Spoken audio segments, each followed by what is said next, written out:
Hello friends, welcome to easy notes for online study channel. आप सबके अपने YouTube channel पे आप सभी का बहुत बहुत स्वागत है। फ्रेंड्स, जैसा कि आप जानते हैं हमारे चैनल के थ्रू सारी लेटेस्ट अपडेट आपको प्राप्त होती हैं यूजीसी नेट एग्जाम से जुड़ी हुई।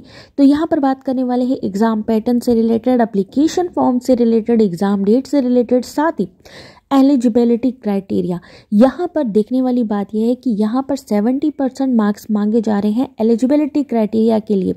तो 55% मार्क्स ज़रूरी हैं या 70% मार्क्स ज़रूरी हैं, तो ये दोनों चीज़ें यहाँ पर हम लोग देखने वाले हैं। तो चलिए जल्दी से यहाँ पर ये कंप्लीट जानकारी ले लेते हैं। साथ ही जो भी हमारे चैनल के साथ पहली बार जुड़ रहे हैं, जल्दी से चैनल को सब्सक्राइब कर ले, जिससे कि दिसंबर 2024 की बेहतरीन तैयारी आप कर सकें। तो बात करते हैं दिसंबर 2024 या जनवरी 2025। दिसंबर 2024 इसलिए कहा जा रहा है क्योंकि दिसंबर का फॉर्म आना था, जो कि अब तक आ जाना चाहिए था, अभी तक नहीं आया है, लेकिन जल्दी ही एक्सपेक्टेड है कि जारी किया जाएगा। तो ऐसे में जो आपका एग्ज़ाम है वो जनवरी 2025 में ही होने की संभावना है।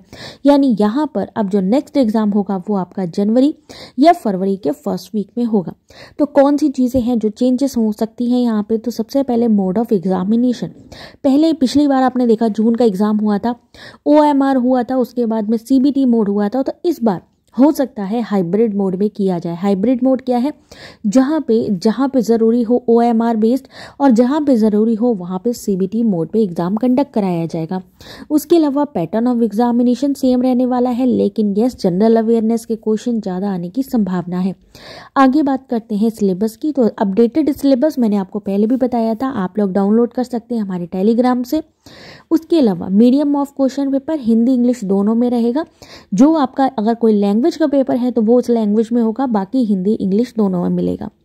मार्किंग सिस्टम में निगेटिव मार्किंग होगी या नहीं होगी वो आपको ऑफिशियल बुलेटिन में ही पता चलेगा। अब बात करते हैं कि यूजीसी नेट एग्ज़ाम, जो कि PhD के लिए भी अनिवार्य योग्यता हो चुकी है, उसके लिए 55% मार्क्स चाहिए, 50 चाहिए, यस 70%। तो देखिए, सबसे पहले तो बात करते हैं जनरल EWS कैंडिडेट जो कि पोस्ट ग्रेजुएशन कर रहे हैं, उनके लिए 55% मार्क्स है। 50% का रिलैक्सेशन है बाकी अदर कैटेगरीज के लिए, चाहे SC ST OBC है। तो यहाँ पर 5% का उनको भी यहाँ पर रिलैक्सेशन मिल रहा है। जो यहाँ पर जो है रिसर्च से जुड़े हुए फील्ड में है उनको भी यहाँ पर, या PhD जिन्होंने किया हुआ है वहाँ पर भी उनको रिलैक्सेशन दिया जाता है। तो 55% एक जनरल क्राइटेरिया है, वहीं 50% मार्क्स रिलैक्सेशन के बाद। लेकिन अगर आप अंडर ग्रेजुएट कोर्स कर रहे हैं 4 साल का या 8 सेमेस्टर बैचलर डिग्री प्रोग्राम कर रहे हैं, तो आपको 75% मार्क्स चाहिए।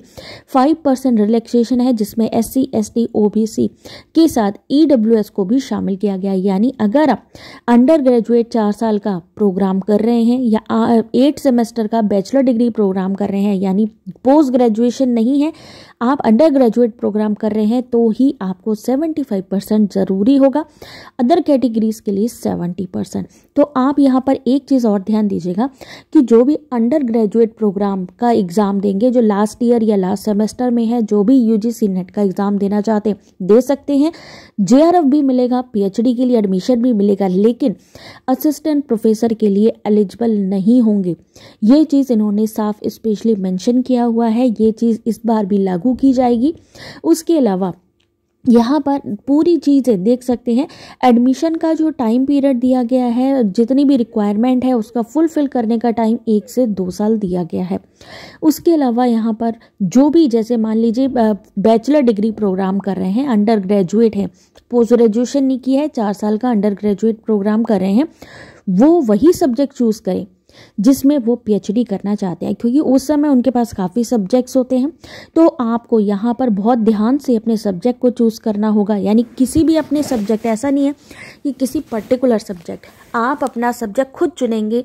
जिस भी सब्जेक्ट से आप यहाँ पर यूजीसी नेट का एग्ज़ाम देंगे, उसी ही सब्जेक्ट से आप PhD कर सकते हैं। तो यहाँ पर उनको छूट मिल रही है अपने आप से सब्जेक्ट चूज़ करने की, ये सबसे अच्छी बात है यहाँ पे। जबकि पोस्ट ग्रेजुएशन में तो आपको पता ही है कि अपना सब्जेक्ट होता है, उसी में ही आप कर सकते हैं, बट यहाँ पर उनको सब्जेक्ट चूज़ करने का एक ऑप्शन मिल रहा है। जिसमें कम कॉम्पिटिशन हो उसमें आप ले सकते हैं, क्योंकि उसमें सिलेक्शन के चांसेस भी ज़्यादा होते हैं। तो यहाँ पर काफ़ी चीज़ें हैं जिसको आपको ध्यान रखनी है। जो EWS का सर्टिफिकेट जिन्होंने नहीं बनवाया है वो बनवा लीजिए। यहाँ पर JRF का ये देख सकते हैं 3 साल का टाइम पीरियड रहता है JRF अवार्ड लेटर की डेट से, जहाँ पे वो किसी भी यूनिवर्सिटी में प्लेसमेंट के लिए अप्लाई कर सकते हैं। यहाँ पर JRF के लिए 3 साल, वहीं जो असिस्टेंट प्रोफेसर के लिए अप्लाई करना चाहते हैं वो भी अप्लाई कर सकते हैं JRF, और जो असिस्टेंट प्रोफेसर के लिए नेट के लिए PhD वाले जो क्वालिफाई करेंगे, जो 3rd कैटेगरी में है, उनको JRF नहीं मिलेगा, उनको नेट सर्टिफिकेट नहीं मिलेगा, लेकिन वो PhD के लिए अपने फंडिंग से एडमिशन ले सकते हैं। तो यहाँ पर इस बार JRF की एज लिमिट भी चेंज हो सकता है, देखने को मिले। वैसे 30 साल है जनरल कैटेगरीज के लिए, वहीं 5 साल का रिलैक्सेशन है अदर कैटेगरीज के लिए। तो यहाँ पर कुछ चेंजेस देखने को मिल सकते हैं। लिमिटेड यहाँ पर अटेम्प्ट देखने को मिल सकते हैं, यानी एक कैंडिडेट कितनी बार JRF के लिए या नेट के लिए जो है सीट लेता है या यहाँ पर अप्लाई करता है, उसकी यहाँ पर रिस्ट्रिक्शंस बढ़ सकते हैं। बाकी अगर असिस्टेंट प्रोफेसर और PhD के लिए एडमिशन लेना चाहते हैं या अप्लाई करना चाहते हैं तो उनके लिए कोई अपर एज लिमिट नहीं है। बाकी ऑफिशियल नोटिफिकेशन जल्द ही जारी किया जाएगा, टाइम हो चुका है। वैसे ही डिले हो गया है क्योंकि जून 2024 का जो एग्ज़ाम था वो री एग्ज़ाम हुआ, तो ऐसे में जल्दी ही UGC नेट के एप्लीकेशन फॉर्म जारी किए जाएंगे। एक्सपेक्ट कर सकते हैं नवंबर लास्ट में UGC नेट दिसंबर 2024 के जो एप्लीकेशन फॉर्म है आएंगे, और वहीं जो एग्ज़ाम होगा वो जनवरी और फरवरी के बीच में होगा। Thanks for watching.